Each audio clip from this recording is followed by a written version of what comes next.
요한계시록 16장은 너무나 무서운 하나님의 마지막 심판 장면입니다.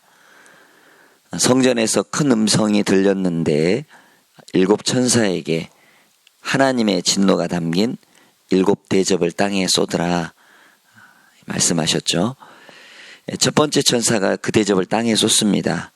그랬더니 짐승의 표를 받는 자들과 우상에게 절하는 자들에게 악성 종기가 납니다. 두 번째 천사가 대접을 바다에 쏟습니다. 피 가운데 바다 가운데 모든 생물이 죽게 됩니다. 셋째 천사가 강과 샘물에 대접을 쏟으니 물이 피가 되어 피해가 많죠. 또 넷째 천사가 대접을 해에다 쏟으니 해가 권세를 받아 불로 사람들을 태웠습니다. 그때까지 사람들은 이런 재앙을 받음에도 불구하고 회개를 하지 않죠. 다섯째 천사가 대접을 짐승의 왕자에 쏟아서 그 나라가 어두워졌습니다. 어제까지 말씀인데 여기에서 얻고자 하는 3가지 교훈이 있다면, 첫째는 하나님의 심판은 의롭다라는 겁니다. 두 번째는 하나님의 심판은 악인들에게, 또 짐승의 보좌, 어둠의 세력에게 내려지죠. 세 번째, 이제 이 부분에서 죄의 회개는 때가 있다라는 겁니다. 요한계시록 2장 5절에 보면, 그러므로 어디서 떨어진 것을 생각하고 회개하여서 처음 행위를 가지라 말씀하시죠. 만일 그래야지 아니하면, 회개치 아니하면 내가 내게 임하여 내 촛대를 그 자리에서 옮긴다 말씀하고 있습니다. 이 재앙에도 불구하고 끝까지 회개하지 않는 그러한 완악한 모습으로는 하나님 앞에 설 수 없습니다. 우리가 회개할 때 주님은 우리를 받아주시고 용서해 주신다는 것이죠. 오늘 6째, 7째 대접 심판입니다. 좀 어려운 부분이기도 하고, 그리고 이 말씀이 우리에게 실질적으로 이렇게 이해하기 어려운 부분이 있습니다. 그러나 하나하나 보도록 하겠습니다. 6째 천사가 그 대접을 큰 강 유브라데에 쏟습니다. 강물이 말라버리고 마지막 전쟁이 일어나죠. 16절에 보니까 이곳이 아마겟돈이라는 말이 나오는데, 이제 마지막 전쟁을 앞두는 그러한 모습이지요. 사단이 세상 모든 나라의 왕을 동원하여서 하나님과의 이 마지막 전쟁을 준비하고 연합군을 형성하는 장면입니다. 사람이 어찌 하나님의 그러한 말씀을 따르지 아니하고 하나님을 대적할 마음을 품을 수 있으며, 또 하나님과 싸우려고 어떻게 군대를 모을 수가 있겠습니까? 귀신의 영이 들어가면 그렇습니다. 하나님을 가까이 하면 하나님의 성령으로 충만하죠. 그러나 계속 대적하면 하나님과 원수가 됩니다. 바로도 완악하여서 끝까지 회개하고 돌이킬 법한데 10가지 재앙까지 가서야 그때 손을 들고 이스라엘 백성들을 애굽에서 내려놓지 않습니까? 하나님을 끝까지 대적하는 그런 인간의 부패성을 볼 수가 있습니다. 13절에 보면 이 귀신의 영이 개구리 같은 새 더러운 영으로 나온다. 그리고 용과 짐승과 거짓 선지자 입에서 나온다. 자, 입에서 나온다라는 그런 표현이 있는데, 우리가 이미 배웠습니다. 속량함을 받아서 하나님과 어린 양에게 속한 그런 사람들은 그 입에 거짓이 없다. 그리고 흠이 없는 자다. 사람이 좋고 나쁘다, 교양이 있다 없다, 이거를 판단할 수 있는 조그만 기준이 된다면 입에서 나오는 말을 들어보면 알 수가 있죠. 마음에 들어있는 것이 입 밖으로 나오기 때문에 그렇습니다. 속상한 마음, 또 좋지 않는 그러한 마음에서 좋은 소리가 나올 수 없겠죠. 그렇기 때문에 우리가 말씀을 늘 읊조리고 학가다 하는 것이 얼마나 귀한 것인지. 찬양의 입술이 또 기도하는 그런 고백이 귀한 일입니다. 자, 입에서 이렇게 더러운 영이 나온다. 귀신의 영인데 이적을 또 행합니다.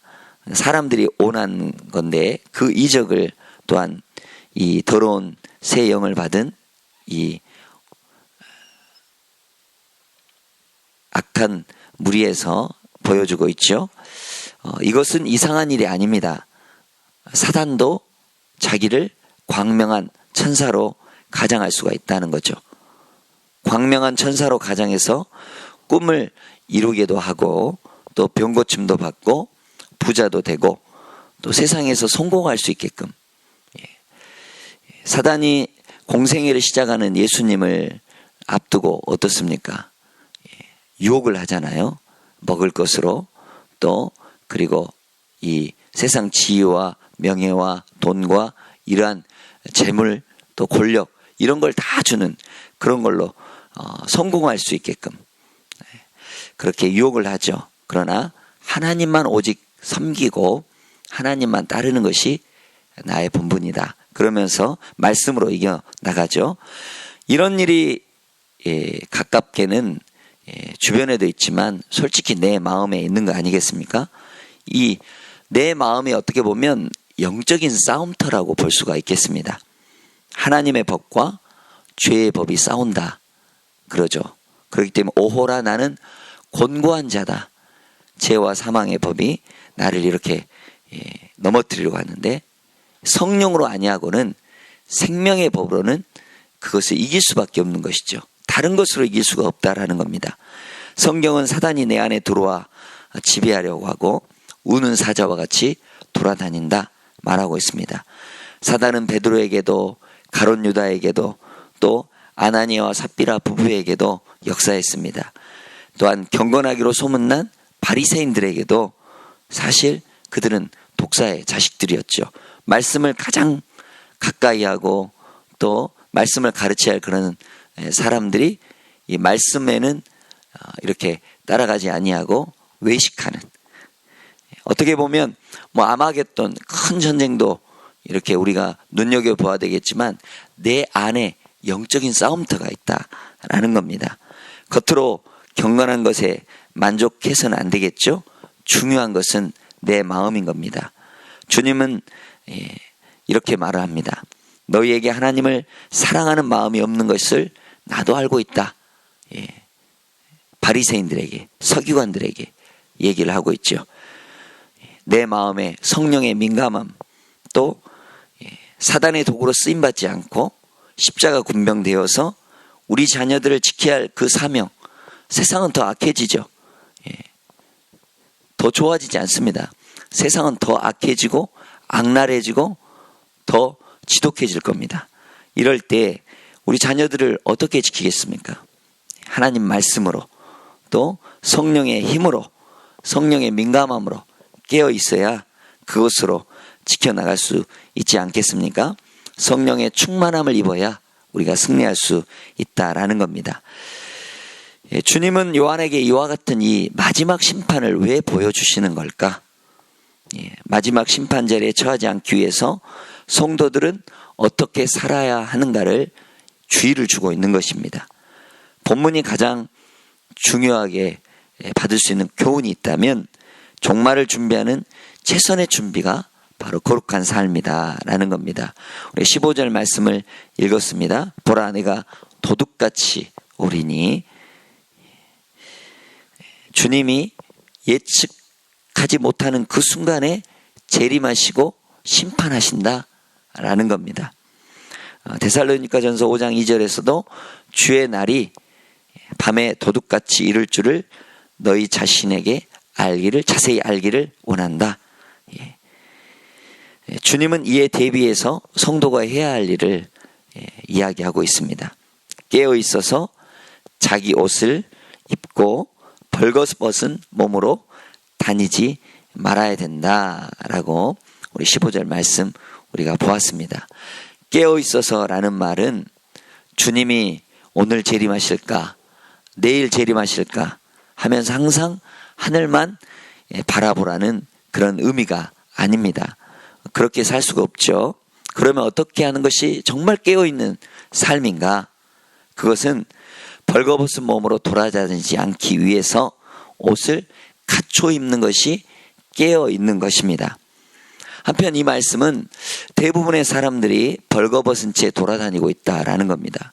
목사님, 다들 옷을 잘 입고 있는데 이 벌거벗고 다닌다는 것이 무슨 의미일까? 무슨 말일까? 몸은 옷으로 가렸지만 마음속의 생각이나 은밀히 행했던 일이 문제지요. 나는 볼 수 없고 또 다른 사람이 볼 수 없지만 주님은 일거수일투족 훤히 다 보고 계신다는 겁니다. 그래서 우리의 마음을 정결하게 하고 깨끗하게 하고 또 성령님께 묻고 계속해서 성령님과 더 가까이, 그러다 보면 내 안에 은밀하고 또 악하고 또 주님이 싫어하시는 것을 끄집어내고 내놓고 또 주님과 24시간 바라보면서 동행하면서 살아갈 때, 그때 우리가 깨어있는 그런 삶인 것이죠. 라오디게아 교회에 이런 말씀을 하시죠. 부자요, 좋은 옷을 입고 사는데 실질적으로 벌거벗었다. 너는 풍족하여 부족한 것이 조금도 없다고 하지만 실상 너는 내가 비참하고 불쌍하고 가난하고 눈이 멀고 벌거벗은 것을 알지 못하느냐, 이렇게 예수님은 책망하고 있습니다. 옷만 잘 챙겨 입는다고, 또 얼굴만 다듬으면 괜찮다고. 아니죠. 마음이 더럽고 지난날의 부끄러운 죄를 우리가 어떻게 해야 될까? 만일 우리가 죄를 자백하면 저는 미쁘시고 의로우사 우리 죄를 사해 주신다고 했어요. 주님을 가까이 하면 죄가 멀어지게 되는 것이죠. 자, 주님은 흰 옷을 사서 입어서 벌거벗은 수치를 보이지 않게 하라 말씀하셨습니다. 아담과 하와가 죄를 짓고 벌거벗었다는 수치심으로 숨습니다. 그죠? 그때 하나님은 짐승을 죽여서 그 가죽옷을 지어서 그들을 입혀주죠. 이 가죽옷은 예수 그리스도를 예표하는 것입니다. 내 대신, 내 죄를 대신해서 죽은 예수님을 마음에 영접하는 것이 죄를 이렇게 가리는 옷을 입는 것이다 말씀하고 있는 것입니다. 어린 양의 피에 그 옷을 씻어서 희게 하는 그런 은혜가 여러분들 가운데 있기를 축복합니다. 주님은 다시 분명히 오실 것입니다. 노아 홍수 때와 같이 생각지 않은 때에 인자가 오실 것입니다. 마지막 때 주님은 주 되심을 나타내시면서 왕 중에 왕으로 오실 것입니다. 그때 여러분들은 어떤 준비를 하실 거예요? 그렇기 때문에 예비하고 주님 맞을 준비를 하라라는 겁니다. 예비하고 예비하라. 우리 신랑 예수 오실 때 밝은 등불 손에 들고 기쁨으로 주를 맞겠네. 주님 오실 때 기쁨으로 맞을 준비를 하고 있는 거룩한 신부가 되어야 된다는 거예요. 그때 와서 허둥지둥, 때는 늦었죠. 그러지 않도록 우리가 주님의 말씀에 귀 기울이고 성령의 음성에 늘 민감해서 살아가야 하겠죠. 자, 17절 일곱째 천사가 그 대접을 공중에 쏟습니다. 공기라고도 이렇게 옛 번역은 되어 있습니다. 공중에 쏟는다는 말은 사단이 공중 권세를 잡고 있죠. 그렇기 때문에 거기에 최종적으로 쏟는 것입니다. 그러면서 큰 음성이 성전에서 보좌로부터 나오는 것입니다. 그러면서 되었다, 이제 다 끝났다, 이런 뜻입니다. 영어로 보니까 it is done, do라는 그런 하다라는 과거형으로 되었다, 완료형입니다. 이 마지막 때, 이 환난 시대의 고통이 끝나고 하나님의 진노가 끝난 것을 알리는 음성이죠. 그러면서 번개와 음성들과 우레소리, 어마어마한 그러면서 큰 지진이 일어납니다. 그리고 사람이 있는 이래로 이렇게 큰 지진이 없었다. 우리나라는 뭐 지진대가 그다지 발달되지 않아서 모르겠습니다만 일본 같은 때는 그 지진 한번 나면, 또 네팔 지진 나서 이렇게 많은 사람들이 죽고 피해를 입었지 않습니까? 작은 이런 지진도 사람들이 두려워하는데 진도 7, 8 이상 되면 흔들리고 어때요? 많은 피해를 입죠. 도로가 갈라지고 건물이 무너지고. 그런데 이때까지의 지진보다도 가장 어마어마한 큰 지진이 없었다. 그러면서 큰 성이 세 갈래로 갈라진다. 이 말은 세 갈래로 갈라진다는 것은 완전히 산산조각이 났다라는 겁니다. 가루가 되었다라는 겁니다. 그리고 만국의 성들도 무너지고 큰 성 바벨론이 맹렬한 진노의 포도주를 받았다. 결국은 이 땅이 다 주님의 심판 아래 있다라는 겁니다. 그래서 큰 지진으로 인해서 섬도 없어지고 또 산도 간데 없어진다. 다 허물어진다는 겁니다. 요한계시록 21장 1절에 보면 처음 하늘과 처음 땅이 없어졌고 바다도 다시 있지 않다. 다 없어진다는 겁니다. 이 땅의 것들이 다 사라진다는 겁니다. 그러나 요한은 내가 새 하늘과 새 땅을 바라본다 라는 겁니다. 헌 집을 허물어야만이 새 집을 지을 수 있는 거 아니겠어요? 이 땅에 죄로 가득한 이 땅이 새롭게 되려면 허물어져야 된다. 그리고 주님의 나라가 다시 세워져야 된다는 겁니다. 그러면서 21절에 그 무게가 1달란트나 되는 큰 우박이 하늘로부터 사람들에게 내린다. 이 1달란트라는 이 무게는 34kg 정도 되는 거예요. 어마어마한 이 무게에 이 큰 우박이 내리는 거예요. 작은 우박이 내려도 피해가 얼마나 많습니까? 그런데 이렇게 큰 우박덩이가 하늘에서 내린다. 이렇게 큰 우박이 떨어지니까 그 재난이 얼마나 급심할 것입니까? 그런데 이런 큰 재앙 속에서도 어떻습니까? 사람들은 하나님을 비방한다라는 겁니다. 회개하지 않는다는 겁니다. 마지막으로 이렇게 기회를 주시는데도 거역한다는 것입니다. 우리로서는 도저히 이해하기 어려운 그런 부분이죠. 사람이 믿든 안 믿든 간에 주님은 이렇게 오시고 심판하실 것입니다. 밤이 되고 아침이 되는 것보다 더 확실하게 주님은 이 땅에 오실 것입니다. 다시 주님은 재림하실 것입니다. 자, 마지막 날의 경고는 분명하죠. 어떤 준비가 필요할까? 우리는 말씀 속에서 분명히 경고를 받고 또 우리가 준비할 수 있습니다.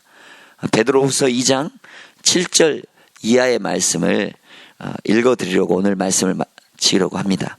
개인적으로 여러분들 더 묵상해 보시기를 바라는데, 베드로후서 2장 7절에 보면 이제 하늘과 땅은 그 동일한 말씀으로 불사르기 위하여 보호하신 바 되어서 경건하지 아니한 사람들의 심판과 멸망의 날까지 보존해 두신 것이라.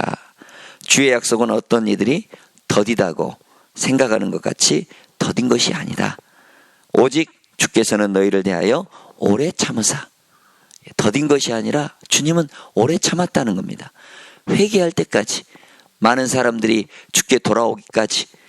그래서 오래 참아서 아무도 멸망하지 아니하고 회개하기에 이르기를 원하신다. 주님은 말씀하고 있는 것입니다. 하나님의 날이 임하기를 바라보고 간절히 사모하라 말씀하고 있습니다. 그날의 하늘이 불에 타서 풀어지고 물질이 뜨거운 불에 녹아지려니와 우리는 그의 약속하신 대로 의가 있는 곳인 새 하늘과 새 땅을 바라본다. 세상은 심판될 것입니다. 그러나 준비된 자, 거룩한 옷을 입고 어린 양의 피에 속량을 받은 자, 예수님의 인도를 따라가는 자는 이 날이 어떻게 보면 상급받는 날이요, 또한 주님 오신 날을 준비하는 복된 날이 될 것입니다. 그 약속대로 의가 있는 곳인 새하늘 새 땅, 이곳이 천국입니다. 영원한 천국의 주인공이 되기 위한 준비를 우리가 이 땅에서 하고 있는 것입니다. 그리고 주님 오시는 날 우리는 들림받아 영원한 하나님의 나라의 그러한 삶의 거룩한 그러한 주님께 찬양하는 일에 동참하게 될 것입니다.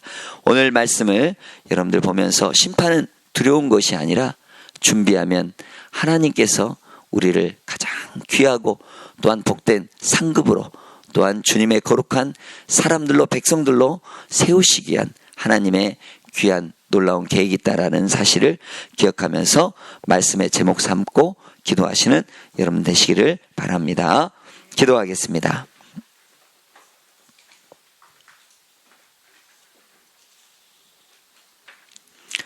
주 하나님, 주님이 언제 다시 오실 것인가 하는 질문보다 다시 오실 주님 앞에 어떻게 살아야 할 것인가를 물을 수 있는 저희들이 되게 하여 주시옵소서.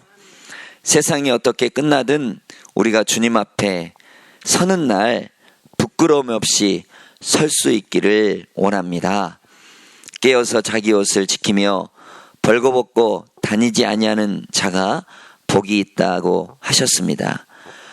또 주께서 도적같이 오시리라고 말씀하셨습니다. 주님의 재림의 시각이 가까운 이때에 우리에게 거룩함을 촉구하시는 주님의 음성을 듣습니다.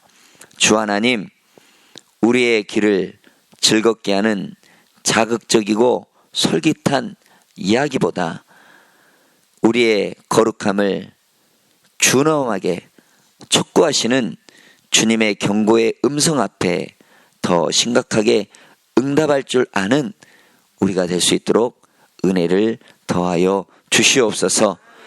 홍수로 시해를 입은 지역의 주민들을 긍휼히 여겨주시고 비 피해가 더 이상 없도록 날씨를 주장하여 주시옵소서.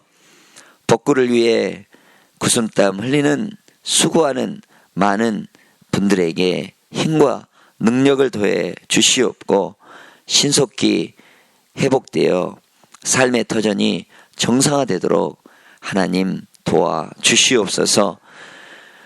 내일 세계의 종말이 올지라도 주님 앞에 부끄러움 없이 설 수 있는 자, 그리고 마지막 날에 하나님 앞에 순종하는 자로 살아가는 주의 백성들이 될 수 있도록 축복해 주시옵소서.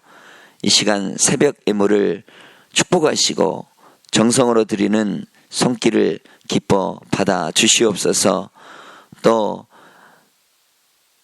기도 제목을 하나님께 올려드리는 그러한 귀한 제목들이 있습니다. 특별히 병상에서 고침받도록 하나님께서 역사하여 주시옵고 치료의 손길이 가득 넘치도록 주님 은혜를 더하여 주시옵소서.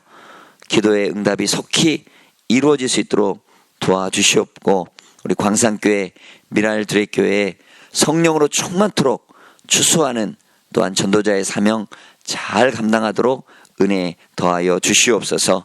우리를 사랑하시고 인도하시는 예수 그리스도 이름으로 기도 올려나이다. 아멘.